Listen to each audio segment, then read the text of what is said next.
Budget सत्र लोकसभा या विधानसभा का वो महत्वपूर्ण सत्र होता है जिसके बारे में आम अवधारणा है कि भैया ये पढ़े लिखे की बात है और बहुत अधिक क्लिष्ट है, हमको समझ में नहीं आती है, क्या बोल रहे हैं। यही जो हमको समझ में नहीं आती का प्रश्न, उसी प्रश्न का एक उत्तर आज आपके सामने रखने की प्रयास कर रही हूँ। बहुत बहुत साधारण शब्दों में कोशिश है कि अंतरिम बजट कल लोकसभा में वित्त मंत्री निर्मला सीतारमण जी ने जो प्रस्तुत किया, उस ये बजट की भाषा, इसे आसान भाषा में बदलकर आपके सामने रख सकूं, ताकि आप ये जान पाएं कि आपकी मेहनत की कमाई का जो हिस्सा सरकार अपने खाते में मंगवा लेती है, उसका करती क्या है।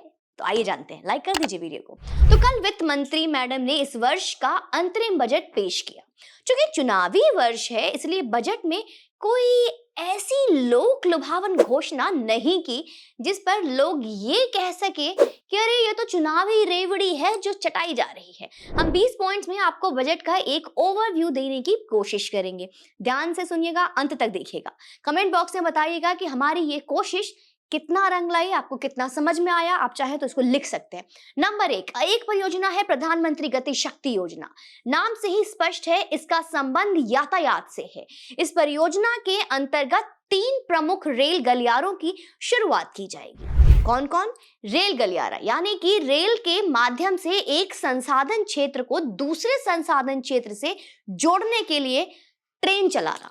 ये 3 आर्थिक गलियारे होंगे: ऊर्जा, खनिज एवं सीमेंट गलियारा। यानी कि ऊर्जा से भरे क्षेत्रों को खनिज और सीमेंट से भरे क्षेत्रों को जोड़ा जाएगा।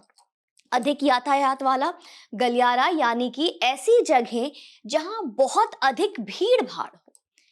पत्तन संपर्कता गलियारा यानी कि बंदरगाहों को जोड़ने वाली जगहों के बीच ट्रेन चलाई जाएगी। लगभग 2,40,000 सामान्य रेलवे के डब्बों को वंदे भारत की रेलवे डब्बों जैसा बनाया जाएगा। नंबर 3, देश ने पिछले 10 साल में हवाई अड्डों की संख्या से दुगुनी कर दी है। यानी कि 2014 से पहले देश में 70 के आसपास हवाई अड्डे थे और अब 149 हैं। 570 नए हवाई मार्ग हर वर्ष 1.5 करोड़ लोगों को एक जगह से दूसरी जगह पहुंचा रहे हैं। विमानन कंपनियों ने 1000 नए विमान खरीदने का ऑर्डर दिया है और मौजूदा हवाई अड्डों का विस्तार एवं नए हवाई अड्डों के विकास कार्य तेजी से किए जाएंगे। तो दोस्तों, ये हुआ यातायात से जुड़ी बजट की ओर। अब शिक्षित भारत, विकसित भारत पर लगभग 4.3 हजार नए ITI खोले गए, 16 IIT खोले गए, 15 एम्स और 390 यूनिवर्सिटी की स्थापना की गई। कौशल भारत मिशन से लगभग दोस्तों 1.5 करोड़ युवा प्रशिक्षित हुए हैं। इनमें लगभग 50 लाख अब रोजगार में हैं और अच्छा कमा रहे हैं। नंबर 5, जिस तरह लाल बहादुर शास्त्री जी ने जय जवान जय किसान कहा, वाजपेयी जी ने एक कदम और बढ़ाकर कहा था जय जवान जय किसान और जय विज्ञान जोड़ा। मोदी जी इसमें जय जवान जय किसान जय विज्ञान के बाद जय अनुसंधान जोड़ रहे हैं। प्रौद्योगिकी में आने वाले युवाओं को शून्य ब्याज दरों पर लोन मुहैया कराए जाएंगे ताकि वो नूतन खोज, नूतन उद्योग स्थापित कर सके।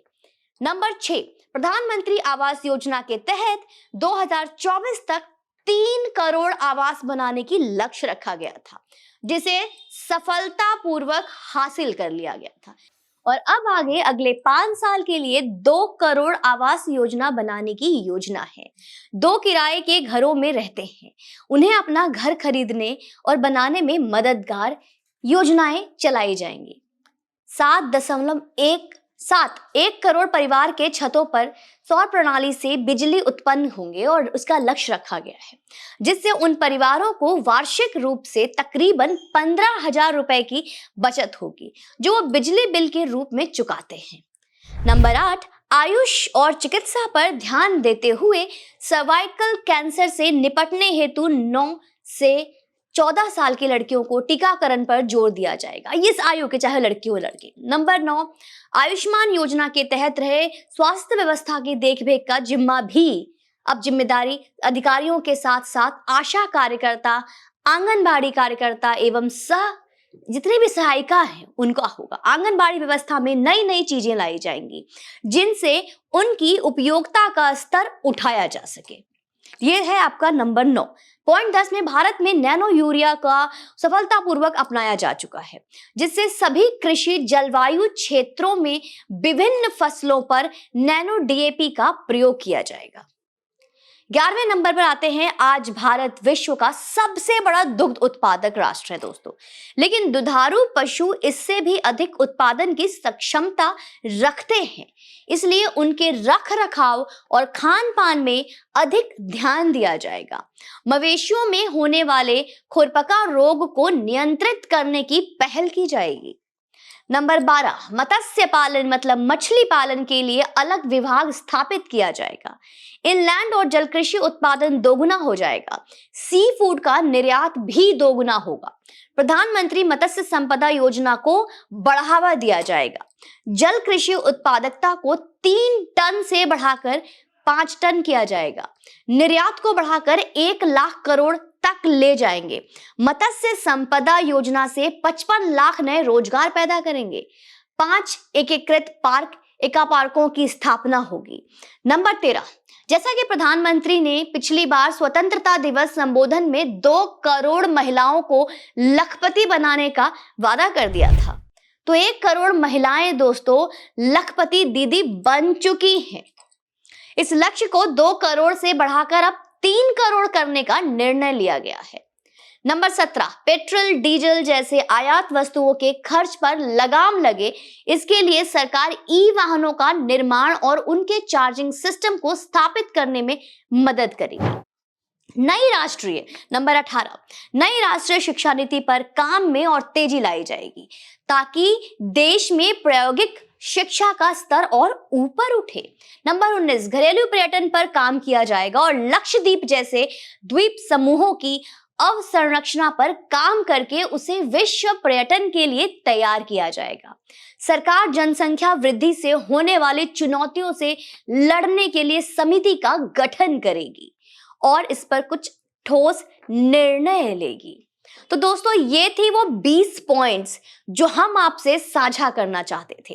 बाकी जिसके बारे में हमने बात नहीं की वो कैसे ही रहेंगी और जो छूट गया कमेंट्स बॉक्स में आप लिख दीजिए। अगर कहीं आपको कुछ लगता है कि कुछ पॉइंट्स इसमें इंपॉर्टेंट पॉइंट्स अगर मिसिंग है तो आप कमेंट बॉक्स में इसमें अवश्य लिखें, टैग करके आप इसमें मेरे चैनल को पोस्ट करें। और बाकी यह वो बहुत जानकारी से भरपूर वीडियो है, तो आप इसको लोगों तक दूर दूर तक शेयर करें, क्योंकि मुझे ऐसा लगता है कि बजट जैसी कई ऐसे इंपॉर्टेंट न्यूज़ है जो हमें देखना चाहिए पर बहुत लोग इसे समझ नहीं पाते हैं। लेकिन इसी को हमने एक छोटे में संक्षेप में पॉइंट टू पॉइंट समझाने की कोशिश की है। अगर आपको समझ में आती हो तो कृपया करके मुझे बताएं। कुछ अगर इसमें डिफिकल्टी लगी हो, कुछ और अगर आप चाहते हैं कि हम डिटेल में बताएं और समझ में आ गई हो तो बहुत अच्छी बात है। तो आप जैसा भी हो, लेकिन किंतु परंतु जो भी आपका है आप मुझे लिख डालिए। चैनल पे यूं ही बने रहें, अपना प्यार और सहमति देते रहें और वीडियो को शेयर भी अवश्य करें। जय हिंद, वंदे मातरम।